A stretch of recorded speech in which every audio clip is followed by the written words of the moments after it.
thank you very much, Emily Otto, for accepting a nomination for a Rising Phoenix Award.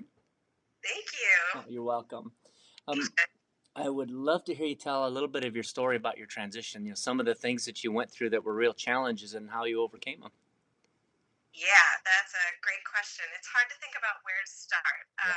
I've been wanting to work my way out of corporate America for at least the last 10 years. Okay. Big changes in transition really came um, really with the birth of my son and all of the problems that he went through in early life and together. So he was born with multiple congenital heart defects. Yeah. Yeah, and had to Okay. have two open heart surgeries and a pacemaker. Mm. 6 months old. Wow. Wow, that's just such a rough start for both of you.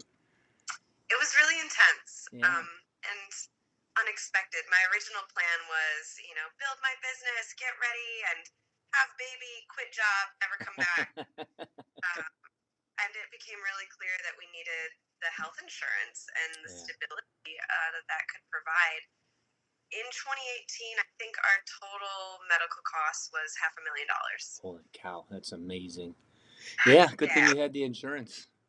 Yeah, it's one of those things we shouldn't have to worry about. But in that moment, you think, "Oh my gosh, how much is this going to cost?" And then Yeah. luckily, there's a cap, thanks to Obama, as to how much it can cost an individual human as long as you have health insurance. Right. Right. Before that happened, you were already thinking about getting out of corporate America. Can you take us back there a little bit and just talk about what was going on in your head and why you wanted out? Yeah, just for probably the last 10 years, really when I started my yoga practice and became a yoga teacher, I started feeling my body more and realizing that I don't think it has to be this way. I don't think life is supposed to be this way. It shouldn't be stressed out, constantly running on a hamster wheel, afraid your boss is going to call you into their office, running up against deadlines all the time to do something that your heart isn't in. Like, that doesn't make any sense as to why we're spending our time doing that. So for at least the last 5, I started training in different things. I trained in Thai body work and shiatsu body work. I thought about going back to school to become a therapist or an acupuncturist, and just decided that it wasn't worth the debt to do that again. Because just before my son was born, I finally finished paying off my student loans. Okay. All right. It was about $70,000 in total. Wow. So, yeah, but I didn't like the idea of going back to school to get more student loans, then work a job I don't want to pay them off. That roller coaster didn't make sense. Yeah, that's a rough cycle. There's a lot of us can relate to that, though. Yeah, it's and sometimes it is a good option to go back to school, but for me, that just didn't make sense. Right. And so I thought, okay, well, with the education that I already have, so I have a master's degree in psychology, and I thought, what else can I do to be of service? What do I know?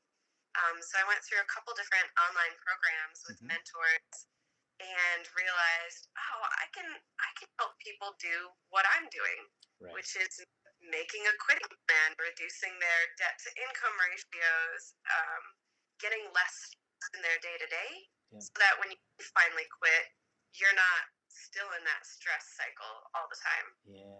Yeah, that's great. Okay, so then you've been through this. You've made the decision you're going to do something different. You've explored a couple of different paths, and then with the birth of Cedar, you've decided, okay, now I got to do something completely different. So talk about a little bit how you move forward and what kind of challenges did you run into there? Oh man. So as I mentioned, he had 2 open heart surgeries and a pacemaker, and that was probably about 20 days in the hospital over the course of that year. And I realized there's no way I can take care of a baby, work full time, and create a side hustle. Like there's no way. Yeah. So I thought, okay, I can study and learn on the side, and then make a quitting plan and make a date that I'm going to quit by. The problem is that left to my own devices, I would just keep working.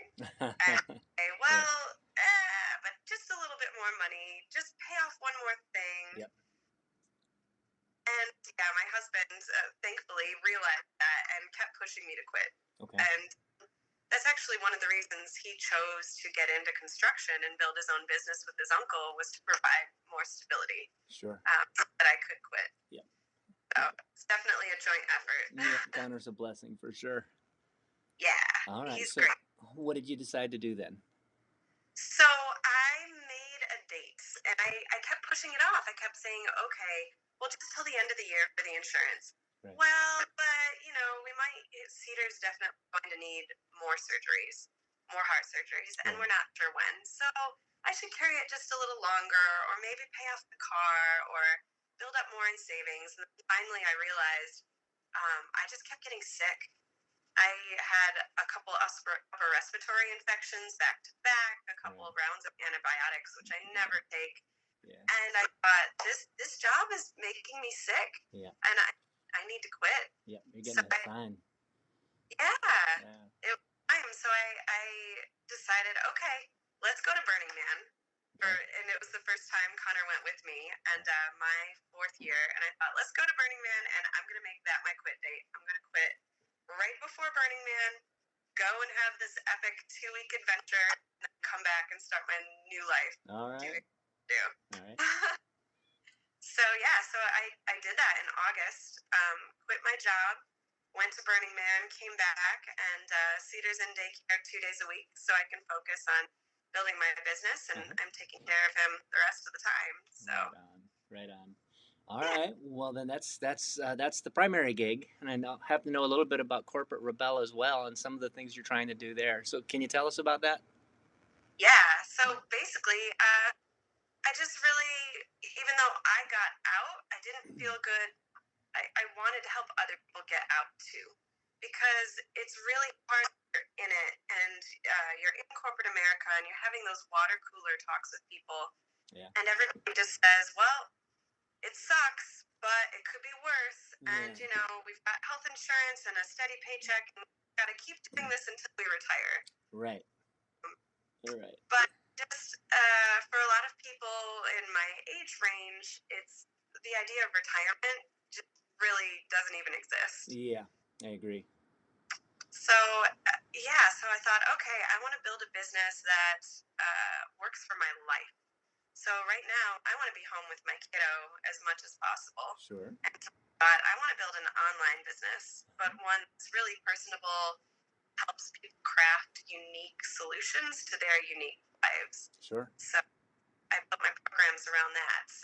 I kind of have like a three-tiered structure of doing a one-on-one call with people through a clarity call, and then I have a 30-day quitting plan program and a 3-month mentorship program to really hold people's hands and give them strategies and tools to reduce their stress while they're making the plan and working on figuring out what they want to do with their lives. Oh, that's such a big deal, Emily.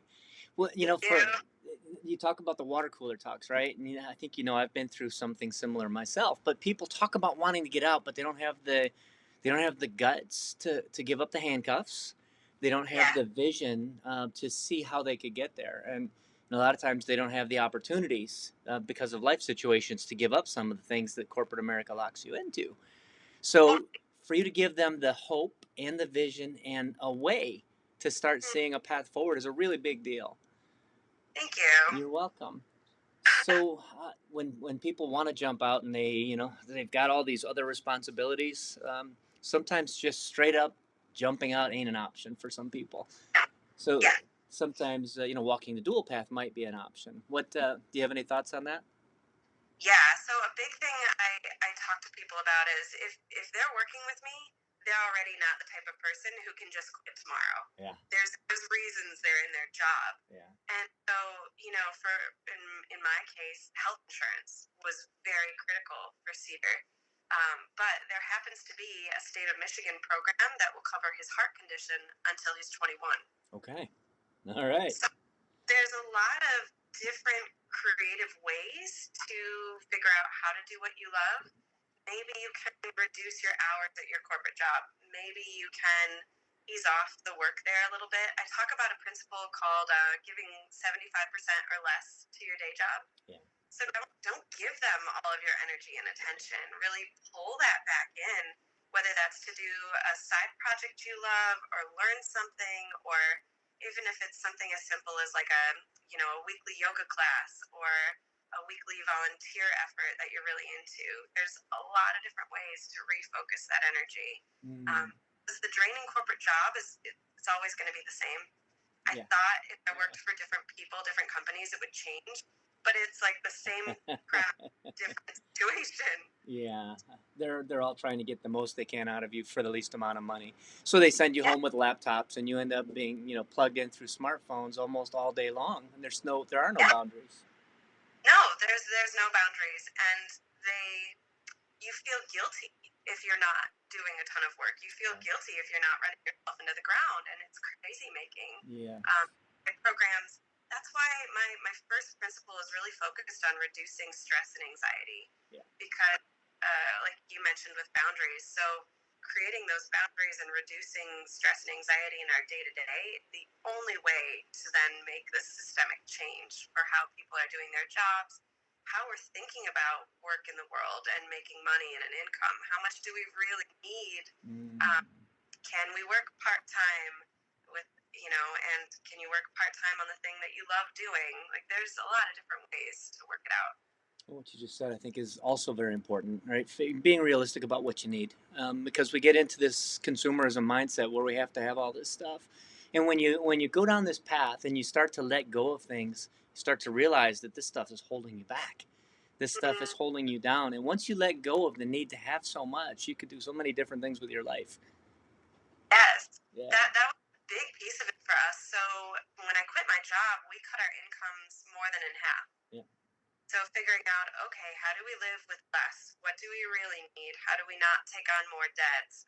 Living within our means yeah, and being creative about that. yeah. Well done. Thank Well, let you. me ask you a direct question, two direct questions. One is, if somebody wants to know more about Corporate Rebel and Emily Otto, where do they go?